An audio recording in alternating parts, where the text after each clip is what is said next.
Hello, City. Hello, Mayor, Deputy Mayor, Council members. It's a pleasure to be. It's a pleasure to know how technology works and to be with you tonight at the city. My job is to be half as smart as Lisette and try to be twice as efficient. Much like Lisette said, we're heading into, it's interesting to appear before you tonight to talk about a federal agenda, because I think a lot of your questions, my answer is going to start with a caveat, which is depending on what happens tomorrow, we'll kind of know if this is in the realm of possibility or plausibility. So our code word will be caveat, and that just means that we won't know until we see kind of what happens tomorrow. But given that, I do want to kind of jump into the highlights of our agenda. The highlights of our agenda are really clear. It's to bring federal funding for capital projects to the city of Burien. That's the first and foremost priority of this engagement. And then the second is to look for some of the policy opportunities for the city to take a leadership role in. And we really see, based on the city's visit to Washington, D.C. earlier this year, we really see tremendous opportunity for the city to take a functional and foundational role in the next transportation bill. So right now, the transportation bill will be reauthorized in 2026, which means Congress in 2025 will be doing all of its oversight hearings and really trying to get a sense of how to put that bill and that package together. That package determines the types of grant programs that are eligible for the city to apply for and the amount of funding and the priorities that are within those programs. Right now, medium-sized cities are seriously disadvantaged from being competitive in those grant funding programs.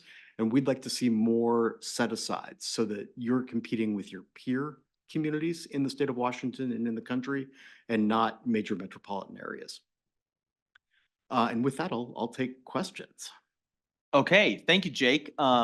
Just like I did a little intro and complimenting of Lisette, I'll do a little intro and complimenting of you. Because we only get to see you twice a year. And when we went to NLC, I would say you haven't experienced life in DC if you haven't been shuttled back and forth underground from escalator to elevator to train to running to walking with Jake from every member of Congress's office. It was seriously crazy. And I had no idea where I was, but somehow we appeared miraculously at the office we were supposed to be at. So thank you for that great experience in DC last year.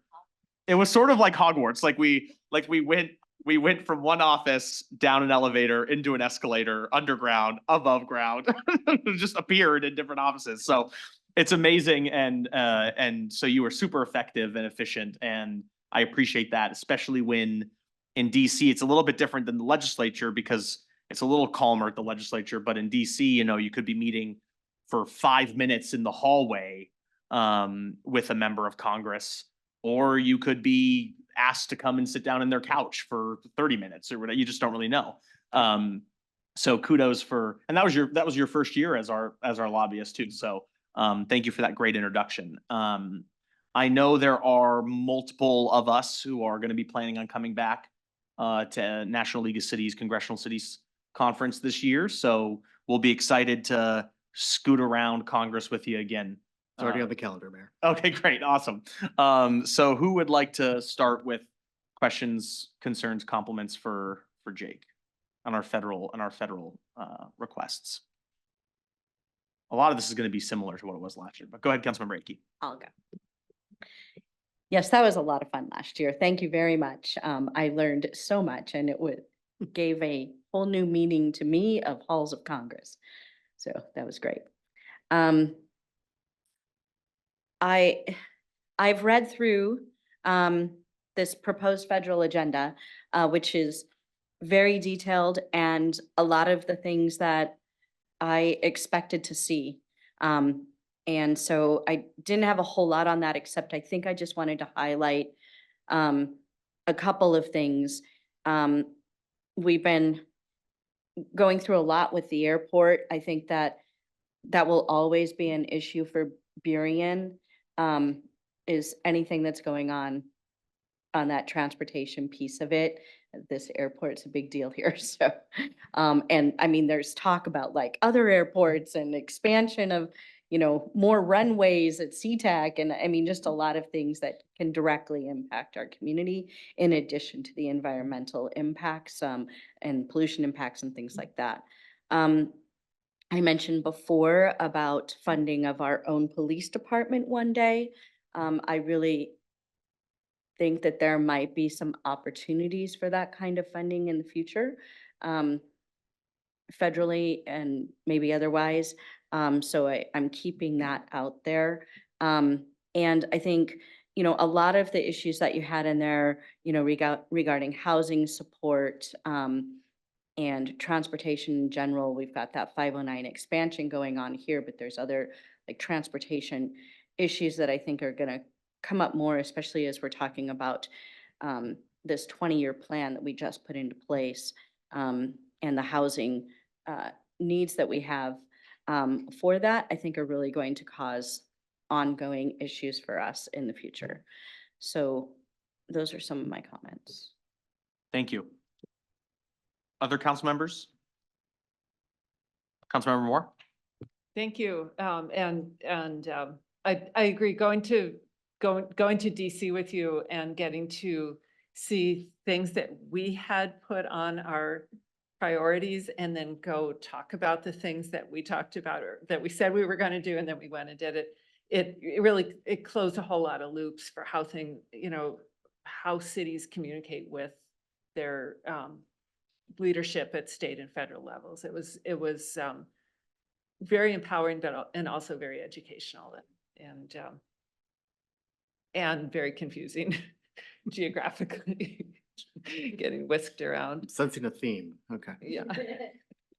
I would like, I love the FAA things that you mentioned. I would like to find funds for robust air quality measurements in the airport vicinity and that are longitudinal over time that aren't grant dependent.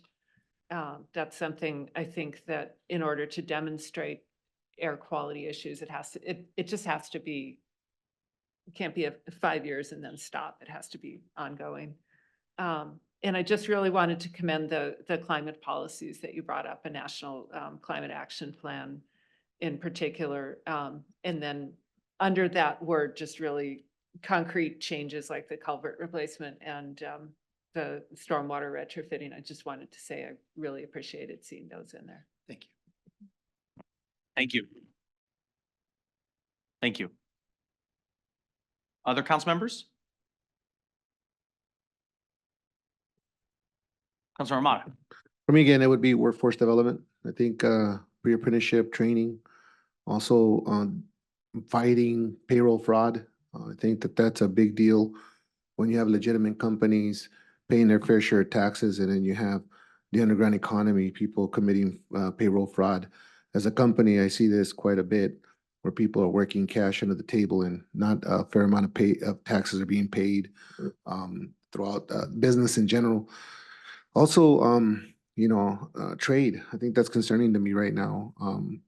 And also, fact of the matter that economically, we're going to continue to hurt as we see conflict going on across the world. And so for me, it's important that we look at the state of our economy. I think inflation has kind of settled down, but I don't know for how long. And so we see that first-time home buyers, it's a big issue. I think that I feel for my son and my daughter on what they're going to do to be able to buy their first home in America. I mean, I think I was very fortunate that at 22, I was able to buy my own home because, I worked for a labor union that paid me benefits, healthcare, and a pension I'm receiving now. But that's also another concern that I have is the pension liability that we're about ready to hit at a federal level, and looking at the Pension Reform Act, making sure that, it doesn't bankrupt us. I think it's very concerning. We have a lot of individuals that work for organized labor, whether it's, longshoremen or then the big ones, the Teamsters. I think that that's going to hurt our country and figuring out what the next steps are. How do we cover some of these pension with an aging population? So I'm concerned about that. Also, I think that it's Boeing is a big issue. I mean, I think that for me, knowing that Boeing is in our backyard, and I know they got issues they got to clean up. I do believe that looking at a worldwide view, I would rather have uh, planes built in America than in Europe or somewhere else in another country. So I think that for me, it's how do we shape up Boeing and how do we make sure that they continue to build planes in our backyard? Thank you. Okay, thank you. Any other council members? Okay, so we'll start off with thumbs for support on these additional items to add to the federal legislative agenda. So we'll start off with the last thing that was said. So I guess when you're talking about Boeing, Councilmember Mata, are you talking about wanting to see ways the city can lobby to see what do you want to see happen? Well, I just don't, we got people that live in this community that work for Boeing, right? And so I see some concerns, there's a strike going on right now and instead of things easing up, it looks like tensions coming out that they would like to maybe move some of the Boeing plants out somewhere else. And I think that's important for our residents here who have, depended on jobs for that particular institution. And Washington's been nothing but fair to Boeing. I mean, we've made sure that we were gracious enough to make sure that we weren't taxing them for a long period of time. So the question here is, because they're in a labor dispute,